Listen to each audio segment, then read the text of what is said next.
ان میں سے نمبر 1 ایران ہے۔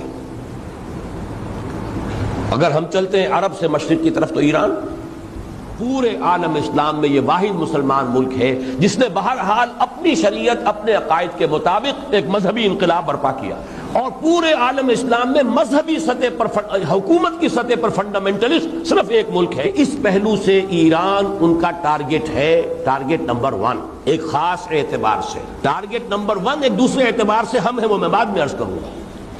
چونکہ حکومت کی سطح پر فنڈامنٹلزم ہے اور وہ آیا ہے ایک عوامی انقلاب کے نتیجے میں، پھر ان کے پاس تیل کی دولت ہے، اس کے خلاف اکنامک سینکشنز بھی ہو جائیں تو اگر لیبیا کھڑا ہو سکتا ہے تو بہرحال وہ بھی کھڑا ہو سکتا ہے، اور نقشہ وہ دنیا کو دکھا چکا ہے کہ لڑا دے ممولے کو شہباز سے، یہ نقشہ بھی اس نے دکھا دیا۔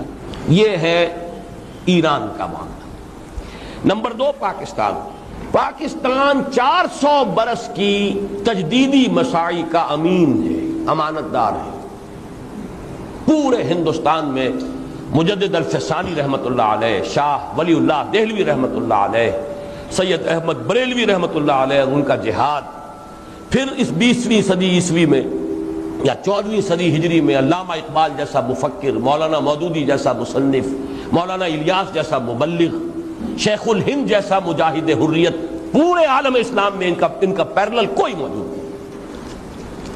یہ 400 سال کی تاریخ ہے، اس کی امانت، اور اس کے نتیجے میں یہاں کے مڈل کلاس میں فنڈامنٹلزم کا ایک نیوکلیس ہے،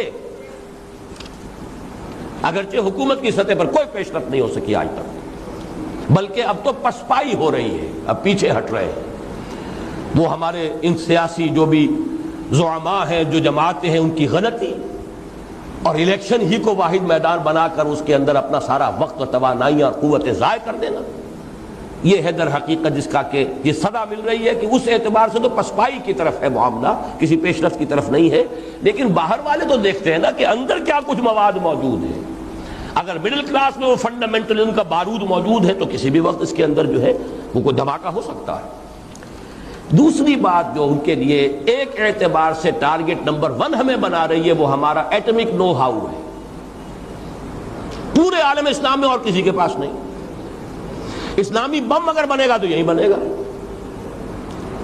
یہ ہے مختلف اسباب جس کے بنا پر ایران اور پاکستان کو آپ بریکٹ کر لیجئے، یہ اس نیو ورلڈ آرڈر یا آج کی میری گفتگو کے حوالے سے یہودی اور عیسائی گٹھ جوڑ کا جو ٹارگٹ نمبر 1 ہے، ایک اعتبار سے ایران ہے، ایک اعتبار سے پاکستان۔